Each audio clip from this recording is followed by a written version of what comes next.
본문 말씀을 통하여 보는 첫 번째는 하나님의 때를 기다려야 합니다라는 사실을 말씀을 통하여 확인하게 됩니다.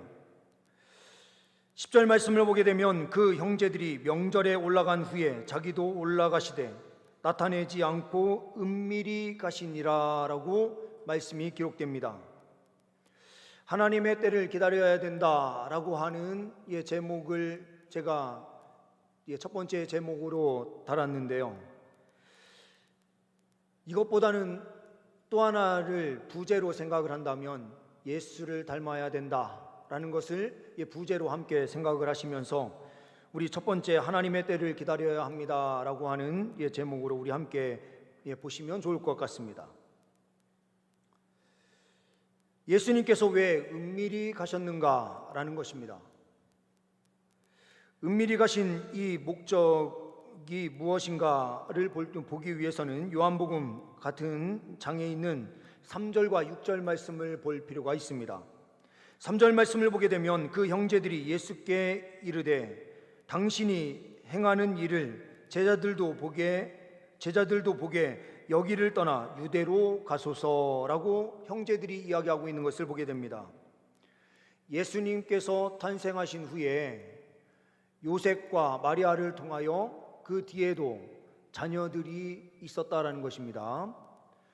뒤에 자녀들은 요셉과 마리아 사이에서 태어난 자녀들이고요.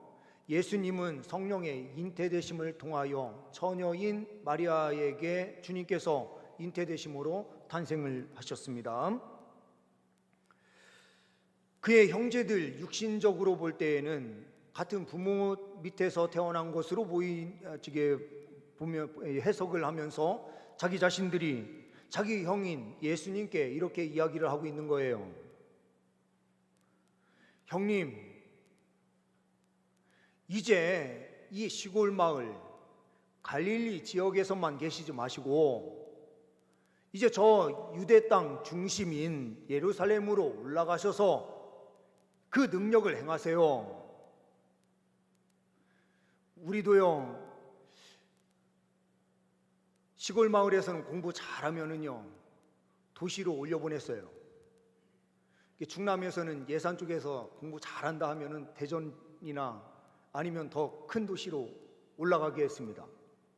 옛날 우리 부모님들께서도 다 똑같이요, 공부 잘하면 더 큰 도시로 보냈어요. 큰 도시에 가서 공부해야 큰 인물이 된다, 이렇게 생각하셨으니까요. 예수님의 동생들이요, 가만히 보니 자기 형이요 능력 있거든요. 그러니 이렇게 이야기를 하는 거예요. 예루살렘으로 이제 가십시오. 그런데 이때가 언제입니까? 초막절이에요. 초막절은 우리 성도님들께서 잘 알고 계시는 대로 유대인들의 3대 절기 가운데 하나예요. 유월절, 그리고요 7.7절, 초막절, 이렇게 세 개가요 아주 핵심 중에 핵심되는 아주 중요한 절기거든요. 이때에는 모든 이스라엘 백성들이 예배하기 위하여 다 예루살렘으로 모이는 거예요. 이때에 형님, 좀 저 예루살렘으로 가서 능력을 행하면 많은 사람들이 우리 형님을 따르지 않을까, 이렇게 생각해서 형님 갑시다, 이렇게 이야기한 거예요.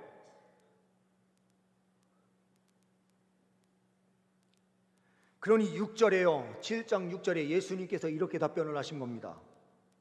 예수께서 이르시되 내 때는 아직 이르지 아니하였거니와 너희 때는 늘 준비되어 있느니라, 이렇게 되어 있어요.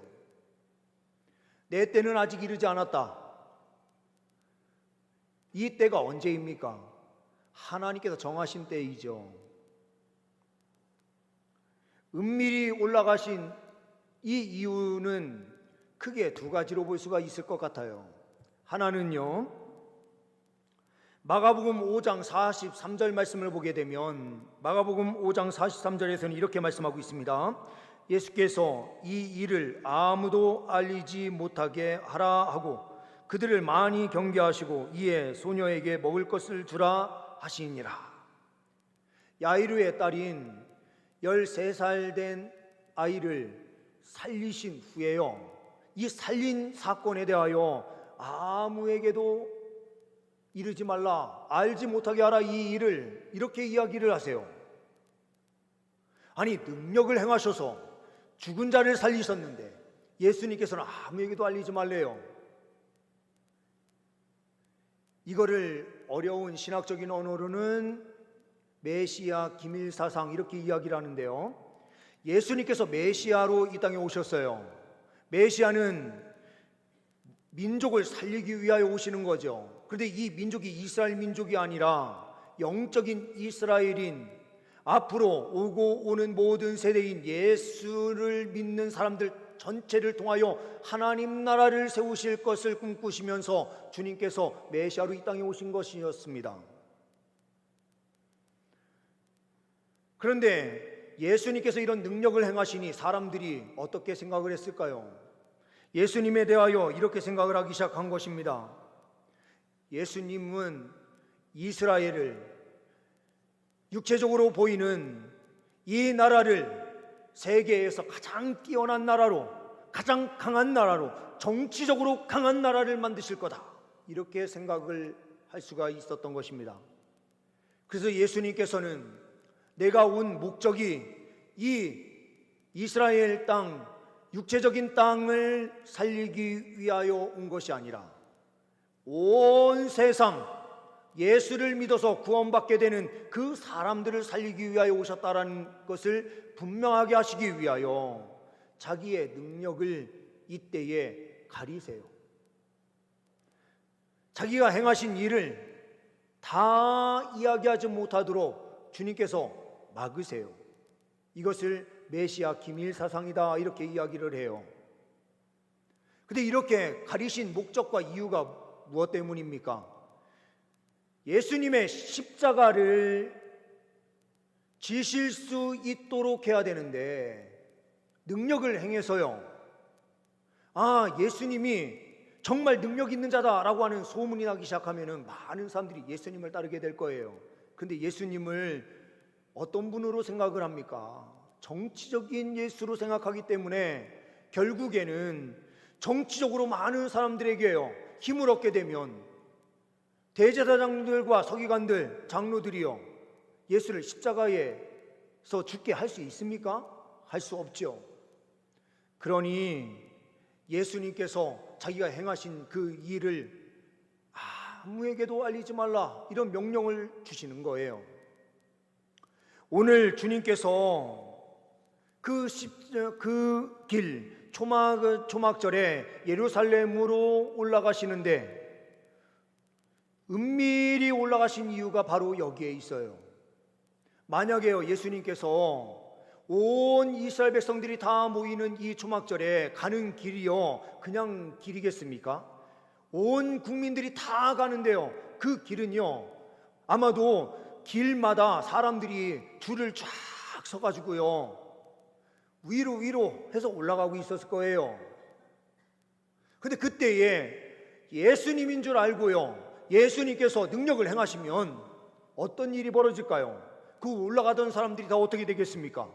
다 예수를 따라가면서 막 올라가지 않겠습니까? 그러면 로마에서 볼 때도 그렇고요 헤롯이 볼 때에도 마찬가지예요. 빌라도가 볼 때에도 마찬가지인 거예요. 헤롯 대왕의 그 가족 가문들이 지금도 정치의 핵심에 서 있는데요, 만약 예수님이 그렇게 하고 올라가셨다면 예수님은요 아직 제자들을 제대로 훈련도 시키지 못했고 하나님 나라에 대하여 제대로 된 가르침을 주지도 못한 상황에서 예수님이 죽어야 되는데 예수님께서 죽으시는 이 때가 아직 때가 되지 않았던 거예요. 그러니 예수님께서는 조용히 은밀히 가셔야만 됐던 것입니다. 그리고 또 하나는 무엇입니까? 하나의 또 은밀히 가셔야 될 이유는 정치적인 메시아로 이해할까봐 이것뿐만 아니라 또 하나는 마태복음 6장 18절 말씀을 보게 되면 예수님께서요 산상수훈을 말씀하시면서 제자들에게 이렇게 말씀을 하셨어요. 이는 금식하는 자로 사람에게 보이지 않고 오직 은밀한 중에 계신 내 아버지께 보이게 하려 함이라. 은밀한 중에 보시는 내 아버지께서 갚으시리라. 금식을 하는데요 티를 내지 말래요. 머리에 기름을 바르고 세수도 하고 깨끗이 씻고요 금식하는 티를 나는 금식해서 지금 아무것도 못해 막 하는 신용을 절대로 하지 말래요. 그러시면서 예수님께서 이렇게 말씀하세요. 은밀한 중에 보시는 내 아버지께서 갚으시리라. 하나님 앞에서 은밀하게 그 일을 행하라. 이 말씀과 함께 구제할 때도 마찬가지였고요 그리고 기도할 때도 마찬가지였어요. 주님께서 은밀한 중에서 행하라. 그러면 은밀한 중에 보시는 아버지께서 다 갚아주신다 이 말씀을 하셨거든요. 오늘 예수님께서 이 은밀하게 이렇게 예루살렘으로 올라가시는 그 가운데 있으셨던 이유는 예수님의 사역이 은밀한 중에 하나님께서 보시는 사역이면 충분하다는 믿음을 갖고 계셨기 때문에 그래요. 우리도 예수님을 닮아야 되는데요 하나님께서 정하신 시간까지 기다리는 믿음의 인내가 필요해요. 주님께서 언제 오십니까? 주님께서 때가 되시면 오세요. 그때까지 우리는요 하나님의 시간을 기다릴 그 믿음이 필요해요. 그러면서요 우리의 충성과 우리의 헌신이 우리의 영광을 드러내는 것이 아니라 하나님의 이름만이 드러나고 예수님의 이름만이 드러나고요 영광을 주님만이 받으시면 충분한 거예요. 그러니 우리는 주님의 영광을 드러내는 자리에서는 은밀하게 봉사하고 충성하면 되는 겁니다. 예수님께서 자기의 모든 사역이 주님께만 영광이 되기를 소망하시면서 은밀한 중에 그 일을 수행하시고 계셨던 것입니다. 한 교회가 신문을 발행하게 되었습니다. 10년 정도 신앙생활 하신 한 분을 그 신문에 간증을 올리게 되는데요 10년 가까이 신앙생활 하신 이분이 농부셨는데 10년 동안 예수님을 믿기 시작하면서 한 번도 주일을 어기는 적이 없었어요. 주일 성수를 열심히 하면서 신앙생활 했어요. 그래서 이분이 참 사람들에게 모범이 된다 해서 신문에 간증을 실었는데 이 간증이요 믿는 사람이었던 교회 성도님들만 본 것이 아니라 그 내용이 전달돼 가지고요 동네 사람들이 읽게 됐는데 그 동네에 사는 한 같은 농부였던 한 분이요 편지를 써서 교회에 내용을 보냈어요. 내용을 보니 이렇게 되어 있습니다. 나는 지난번 신문에 난 그 농부와 같은 마을에 사는 사람이요 같은 같은 밭 면적을 가지고 있어. 그런데 나는 교회에 다니지 않는 사람이라 일요일이고 뭐고 없이 하루도 쉬지 않고 열심히 일한다고. 그래서 나는 항상 소출이 우리 마을에서 최고로 많이 나와서 가장 부자로 살고 있어. 올해도 지금 10월에 추수해 보니 지난번 그 농부의 소출보다 1.5배나 많소. 그러니 누가 더 훌륭하오 이러면서 편지를 보낸 거예요. 이 편지를 받은 이 신문을 만드는 일을 했었던 봉사하던 분이요 바로 답장을 써가지고 이렇게 보냈어요. 올해 10월로 하나님이 당신과의 모든 계산을 끝내려는 것이 아니라오. 딱 이 한 줄이었어요. 올해 10월로 하나님이 당신과의 모든 계산을 끝내려는 것이 아니랍니다, 이거죠. 그러면 언제 계산이 돼요? 하나님의 때에 계산이 돼요. 교회 안 나오고 열심히 살아서 난 부자인데 내가 더 복 받은 거 아니냐, 사람들이 이렇게 말할지 몰라요. 그런데요, 하나님의 계산 방식은 언제예요? 하나님의 때예요. 그때까지 우리는요, 사람들이 알아주든 알아주지 않든 은밀한 중에서 하나님께서 주신 그 사명을 힘있게 감당하며 나아갈 때에 하나님께서 마지막 때에 계산하실 때예요. 결산하시는 날에 주의 백성들은 은혜 가운데 영광의 자리에 서게 되는 줄 믿습니다. 하나님의 때를 기다리며 믿음으로 나아갈 때에 우리는 승리합니다.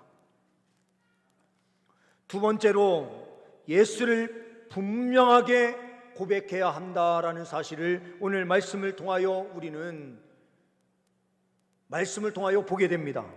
11절 12절 말씀을 보게 되면, 명절 중에 유대인들이 예수를 찾으면서 그가 어디 있느냐 하고 예수에 대하여 무리 중에서 수군거림이 많아 어떤 사람은 좋은 사람이라 하며 어떤 사람은 아니라 무리를 미혹한다 하나, 이렇게 되어 있어요.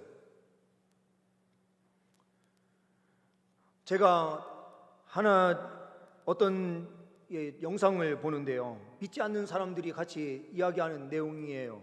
근데 그 내용 중에 보니까요, 이런 이야기를 하더라고요. 자기들이 술자리를 가면은요, 술자리에 가서 화장실을 가고 싶어도 절대로 가지 않는데요.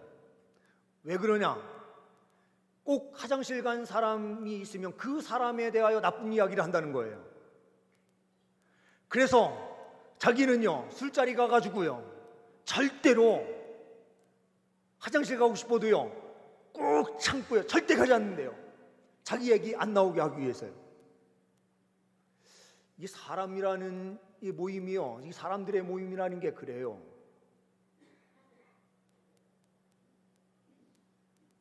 없는 사람에 대해서 항상 다른 이야기를 할 수가 있어요. 특히 예수님에 대해서도요, 하나님이신 예수님에 대해서도요, 사람들의 인식이 똑같아요. 예수에 대해서 무리 중에서 수군거림이 있는데요, 어떤 사람은 좋은 사람이라고 하고요, 어떤 사람은요, 무리를 미혹한다, 이렇게 이야기를 해요. 우리 성도님들은 예수님이 좋으신 분이에요, 좋은 사람입니까? 아니면 무리를 미혹하는 사람입니까? 좋은 사람입니까? 근데 예수님을요, 그냥 좋은 사람으로만 생각하시면 절대로 안 돼요. 우리는 좋은 사람을 뛰어넘어서요, 우리를 구원하신 구원주로 분명하게 고백해야 돼요. 우리의 죄를 위하여 십자가에서 죽으시고 우리를 위하여 사망 권세를 깨뜨리시고 부활하신 분으로 예수님을 분명하게 고백해야 됩니다. 베드로가 고백했던 것처럼 주는 그리스도시요 살아계신 하나님의 아들이시나이다라고 분명하게 고백해야 돼요. 그 아들께서 우리를 위하여 죽으시고 우리를 위하여 부활하셨다라는 사실을 분명하게 고백할 줄 알아야 됩니다. 그때에 우리는 진정한 자유와 기쁨을 누릴 수가 있어요. 근대 중국 교회의 아버지라 불리는 워치만 리라는 사람이 있어요. 20세기 중국 기독교 역사에서 가장 위대한 인물로 사람들이 생각을 해요. 1903년 중국 푸젠성 푸저우에서 태어났습니다. 그는 비교적 부유하고 서구 문물에 개방된 배경 하에서 부유한 가정에서 태어났어요. 17세가 되던 때에 영국의 한 선교사였던 도라유라는 분의 설교를 듣고요, 이 사람이 예수님을 만나게 됐어요. 그래서 이 예수님은 도대체 어떤 분인가 라고 해서요, 성경을 찾아보기 시작했습니다. 성경을 찾아보는데 하나님께서요 깊은 깨달음을 주시는 거예요. 나의 죄를 위하여 예수님께서 돌아가셨고 나를 위하여 예수님께서 부활하셨다라고 하는 이 사실이 분명하게 믿어지면서요 그의 삶이 완전히 바뀌게 됐어요. 부유한 가정에서요 살던 그가요 부유함을 추구하는 것이 아니라 예수님을 위해서 예수 전하는 일에 헌신하면서 달려가기 시작해요. 그런데 1950년대에 공산당이 만들어지면서요 그는 핍박을 받기 시작합니다. 1952년에 체포돼서 반혁명자로 그 제목이 붙게 되면서 15년형을 선고받아서 살게 되는데요.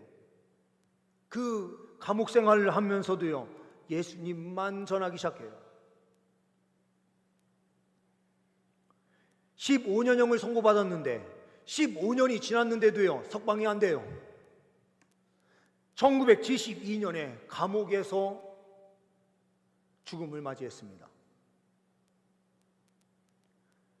근데 그때 석방될 수 있었던 기회가 몇 차례가 있었어요. 예수님만 믿지 않기로 서약하면 이 사람은 풀려나는 거였어요. 그런데 예수를 절대로 부인하지 않아요.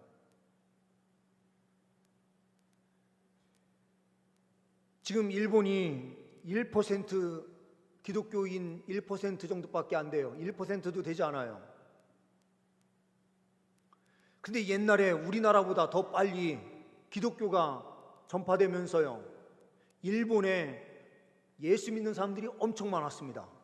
근데 막부 시대가 되면서요 사람들을 거꾸로 매달아 가지고요 머리 여기 끝에요 조그마한 구멍을 하나 내 가지고요 핏방울이 똑똑똑똑 떨어지게 하면서 피가 계속해서 조금씩 떨어지게 계속 상처를 내 가지고요 거꾸로 매달려서 고통 속에서 사람들이 죽었어요. 그리고 예수 믿는 사람인지 아닌지 하기 위해서 십자가를 바닥에 놓고요 밟고 가라. 예수 믿는 사람들이 십자가를 밟을 수 없잖아요. 그렇게 해서 다 색줄을 내내가지고요 다 죽였어요. 그러다 보니 예수 믿는 사람들이 없어졌어요. 그래서 예수 믿으면 온 가족이 다 죽는다 이런 생각이 있다 보니까요 지금까지도 알게 모르게 그들 뼛속 깊이 예수 믿는 것에 대한 두려움이 있는 것 같아요. 그래서 지금도 1%도 되지 않는 기독교인들이 존재하는 거예요. 그런 가운데에서 지금 일본의 총리가 예수님을 믿고 있는 사람 가운데 한 사람이에요.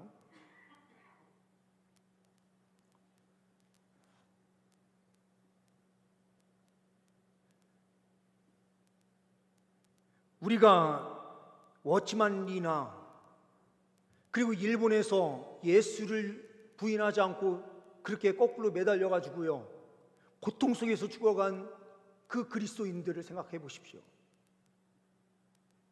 그들이 왜 그렇게요 예수를 부인하지 않았습니까? 그냥 좋은 분으로만 생각을 했다면요 이 세상에 좋은 사람들 많아요.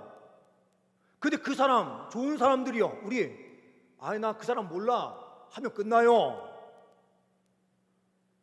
그런데요 이렇게 목숨을 걸고 예수를 위하여 살았던 이유는요 예수님이 우리를 구원하시는 구원자로 확신했기 때문에 그렇습니다. 지금 오늘 말씀 속에 있는 유대인들과 같이요 예수를 좋은 사람으로 또한 어떤 사람들은 우리를 미혹하는 정도로만 생각을 하면 우리에게는 소망이 없어요. 우리에게 분명한 구원주로 우리에게 구원을 주시는 하나님으로 분명하게 믿고 고백하며 달려갈 때에 우리의 인생은 완전히 변화되는 줄 믿습니다. 세 번째로는 우리는 이 자리에 멈춰 있으면 안 돼요. 우리의 구원주로 믿을 때 세 번째로는요 예수를 담대히 선포해야 된다라는 사실입니다. 13절 말씀을 보게 되면 그러나 유대인들을 두려워함으로 드러나게 그에 대하여 말하는 자가 없더라 이렇게 되어 있어요. 이들은 믿음이 없었던 것입니다. 예수를 드러내놓고 말할 수 없었던 것은 예수님을 구원주로 믿지 않고 있었기 때문에 그들은 담대하게 예수를 위하여 예수를 선포할 수가 없었어요. 우리는요, 전혀 다른 자리에 있어요.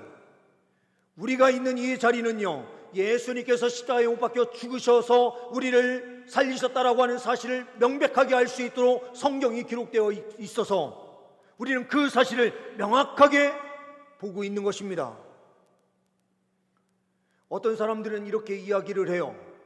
예수님께서 예루살렘으로 올라가실 때에 은밀하게 조용히 올라가셨잖아. 그러니까 나도 이 세상에서 좀 조용히 살아도 돼.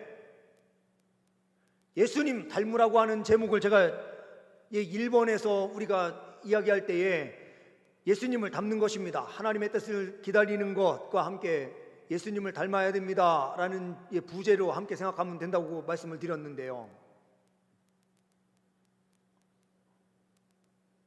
예수님의 이 은밀함과 우리의 은밀함을 똑같이 놓고요, 나 예수님 닮은 겁니다 이렇게 하시면 이게 닮은 걸까요? 안 닮은 걸까요?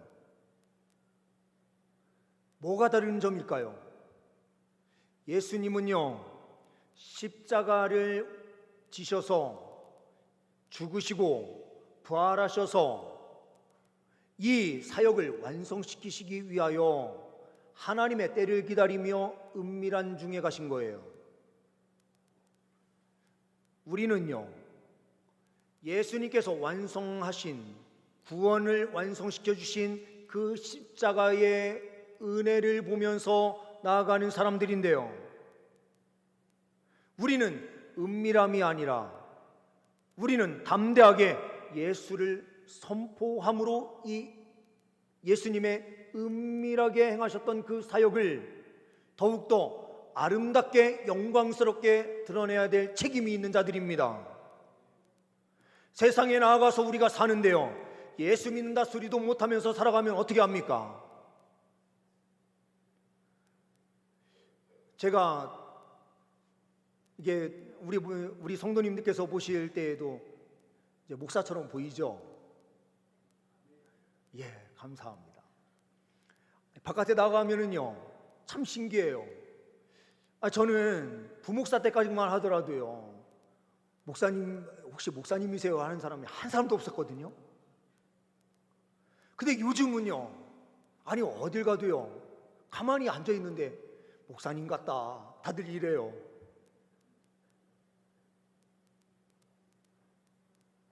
그래서 부동산에 갔는데요, 갔다가 나와서 그 다음에 다시 갔는데 혹시 목사님 아니세요?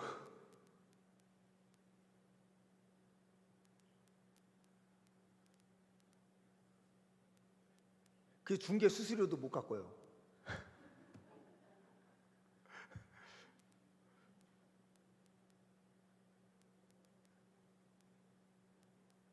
저는 또 사모님들 잘 못 알아봐요.